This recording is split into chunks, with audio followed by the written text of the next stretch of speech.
What's going on, good people out there in YouTube land? It's the Masked Man, Mastermind Behind Mental Trip, back with another video. Welcome back to my channel. Please like, comment, and subscribe and all that good YouTube lingo stuff before we get into this. Now this is a topic that I don't know where I really want to go with it, but this is going to be one of the few times I actually call out another person's channel. I referenced this guy before. I'm not afraid to say him by name. His name is Sotomayor. And one issue he brought up during one of his mini shows was kind of an issue we got globally, but definitely in this country. Whereas it's pretty much widely accepted that women are the most unprotected people in this country.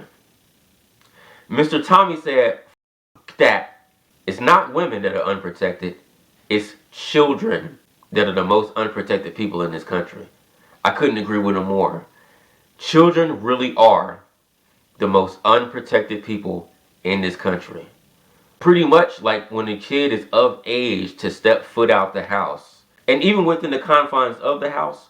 But I'm going to speak on that in this video, but I'm going to save that later down the line as we progress onwards.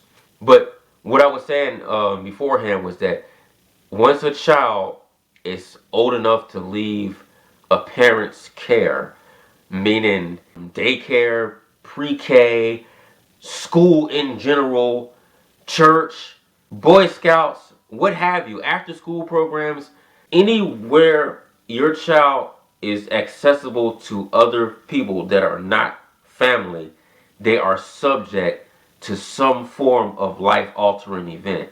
And it's crazy because the saying is, it takes a village. We're all familiar with the saying, it takes a village. But like, what we don't know is, which one is the wolf in sheep's clothing?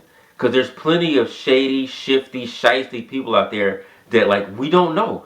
You don't know who is the creep out there. That's the scary thing. So it's like, when you send your child out there in public, it's almost like a gamble. Your child is on a freaking minefield.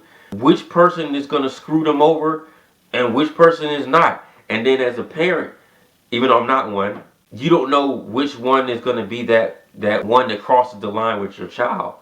The scary thing is like your kid not speaking up about it due to shame, or you just not believing them. You want to see the good in people, so like it's kind of hard for you to separate the person from the monster. And some kids don't even report stuff because they're not even like or experienced enough to realize what they just went through was inappropriate.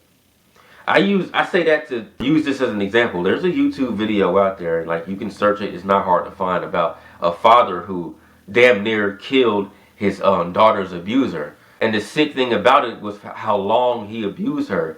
And they interviewed the girl. She showed her face and everything. She wasn't ashamed to share her story. And she said the abuse began way before she even knew it was abuse. Like, it disgusts me to talk about it. And the parents are not innocent in this and trusting in this man a little too much. Where she said she can remember, I think as early as 9 or something like that, he used to feel on her chest. And like, it wasn't until later in life that she realized what he was doing, because she didn't have no sexual reference back then. And she was like, why would a grown man be doing that anyway when there's nothing there? The parents, when I said they're not innocent in this, is that, of course, you know, you want to trust people. You want to see the greater good in people. But like, access is the thing.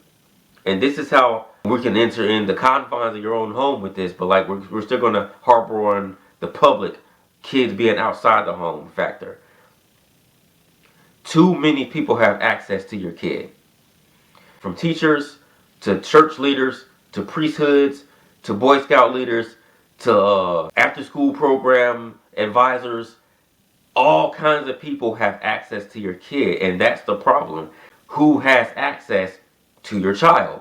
Now, within the confines of your home, you always got to watch out for the creepy uncle, the creepy aunt, the creepy cousins, the creepy stepbrother or stepsister. But this is the bigger issue. Since single motherhood is promoted for some stupid reason in this country, you really got to watch out for the boyfriend and the stepdad. Bringing Tommy Sotomayor back into this, He said, and once again I agree with him, that if you have a daughter over the age of 12, you shouldn't be dating, man. Or if you just can't seem to get your love life straight, don't bring any man around your daughter that's 12 years or older, because that man sees your daughter as a better version of you. Your daughter is you 2.0, and if she's still growing, she's the improving version of you. Now, depending on when you started dating this guy, like if he's known your daughter since she was like 3, it's probably going to be a lighter chance of him creeping on her, as he's known her too long to see her any other way than the 3-year-old that he's always known. But if he comes in the picture and your daughter's 15, you bet your ass he's going to start checking your daughter out very soon. And a red flag is if he comes in later on in the picture and asks how old she is or when her birthday is. That's a red flag. Not 100%, it's just something to look at, because he might be calculating and he might be plotting on your daughter. So how do we solve this? Like I said in the beginning, I don't have an answer. I'm not trying to make people like scared to have kids, and people who already have kids and who might see this. I'm not trying to make you like up in arms or make you paranoid to send your kid out in public and turn them into an antisocial vegetable. The only way I would say to combat this is to teach your kid honesty, because you don't want them lying on people. And more importantly, teach your kid at an earlier age than usual bad touch. Because like I said before, with that girl who was getting felt on at the age of 9, didn't even know that she was being molested until later on in life, because she always knew it was weird, but she didn't really equate it to SA because her frame of reference wasn't sexual. She just saw it as something odd and bizarre.